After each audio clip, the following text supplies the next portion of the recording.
Selamat datang di Nagita Dakuna Channel edisi kesehatan. Kali ini kita akan membahas tentang alkaptonuria. Alkaptonuria adalah kelainan genetik yang menyebabkan urin menjadi gelap atau berwarna hitam. Kondisi ini disebabkan oleh terganggunya penguraian asam amino akibat mutasi gen HGD homogentisate 1,2-deoksigenase.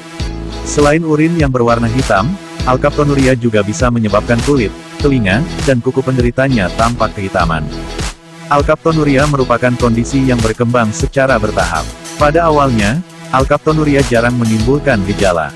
Namun, jika tidak ditangani dengan tepat, kondisi ini bisa menyebabkan timbulnya komplikasi, seperti batu ginjal atau kerusakan katup jantung, yang bisa berbahaya. Alkaptonuria dapat diturunkan dari orang tua ke anak. Penyebab alkaptonuria. Alkaptonuria disebabkan oleh perubahan atau mutasi gen homogentisat 1,2-deoksigenase HGD. Mutasi gen HGD ini menyebabkan enzim homogentisat oxidase yang diperlukan untuk memecah asam amino tidak bekerja dengan baik. Akibatnya, proses penguraian asam amino tirosin dan fenilalanin akan terganggu. Gangguan pada sistem penguraian ini juga menyebabkan penumpukan asam homogentisat di tubuh. Penumpukan asam homogentisat inilah yang menyebabkan timbulnya gejala alkaptonuria. Alkaptonuria adalah kelainan genetik yang diturunkan secara autosomal resesif, yang artinya gejala baru akan timbul jika gen tidak normal tersebut diturunkan dari kedua orang tua kepada anaknya. Bayi laki-laki dan perempuan memiliki risiko yang sama dalam menderita alkaptonuria. Bayi yang mewarisi gen yang tidak normal hanya dari salah satu orang tua, hanya berpotensi menjadi karir atau pembawa dan tidak akan muncul gejala alkaptonuria. Belum diketahui faktor-faktor yang bisa meningkatkan risiko terjadinya alkaptouria. Selain itu, alkaptouria merupakan kelainan genetik yang sangat jarang terjadi. Gejala alkaptonuria. Alkaptonuria akan menyebabkan enzim homogentisat oxidase tidak berfungsi dengan baik dalam menguraikan asam amino. Akibatnya, salah satu bahan yang seharusnya terurai dalam proses ini yaitu asam homogentisat juga akan mengalami penumpukan. Penumpukan ini akan mengganggu fungsi kerja organ lain. Sebagian penumpukan asam homogentisat akan dikeluarkan melalui urin dan keringat. Hal inilah yang menyebabkan warna keringat dan urin penderita alkaptonuria menjadi lebih gelap atau hitam. Gejala alkaptonuria bisa muncul sejak bayi. Salah satu gejala yang bisa terlihat adalah muncul noda hitam pada popok. Namun, gejala ini seringkali diabaikan karena seringkali pada awalnya air seni berwarna normal dan baru berubah menjadi coklat tua atau hitam setelah terpapar udara selama beberapa jam. Gejala alkaptonuria lainnya akan semakin terlihat seiring pertambahan usia. Biasanya, gejala mulai terlihat ketika penderita berusia 20-30 tahun ke atas. Gejala tersebut meliputi gejala pada kuku dan kulit, berupa perubahan warna menjadi kebiruan atau hitam pada kuku dan kulit yang sering terpapar sinar matahari atau pada kelenjar keringat, seperti dahi, pipi, ketiak, dan daerah kelamin. Gejala pada mata, berupa munculnya noda berwarna hitam atau abu-abu tua pada bagian putih mata atau sklera. Gejala pada tulang rawan dan telinga, berupa perubahan warna tulang rawan menjadi kehitaman atau oronosis paling sering terlihat di tulang rawan telinga dan warna kotoran telinga menjadi hitam.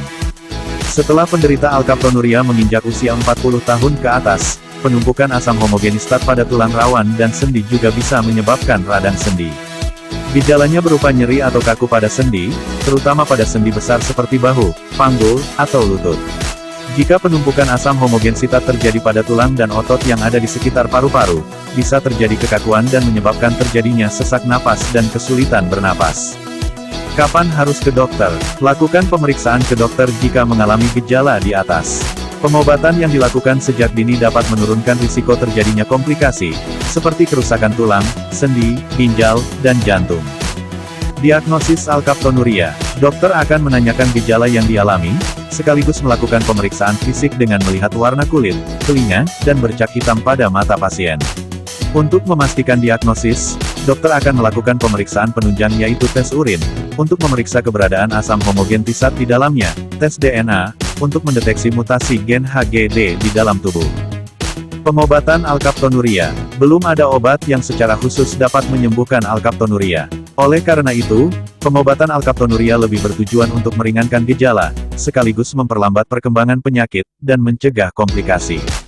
Metode pengobatan untuk mengatasi alkaptonuria meliputi perubahan gaya hidup. Beberapa perubahan gaya hidup yang bisa direkomendasikan oleh dokter yaitu mengonsumsi makanan rendah protein, seperti buah-buahan dan sayur-sayuran, guna menurunkan kadar tirosin dan fenilalanin dalam tubuh, Mengonsumsi makanan kaya vitamin C, seperti jeruk dan kiwi, guna memperlambat penumpukan asam homogentisat di dalam tulang rawan, menghindari olahraga berat yang rentan akan kontak fisik, seperti sepak bola atau tinju, guna mencegah cedera pada sendi.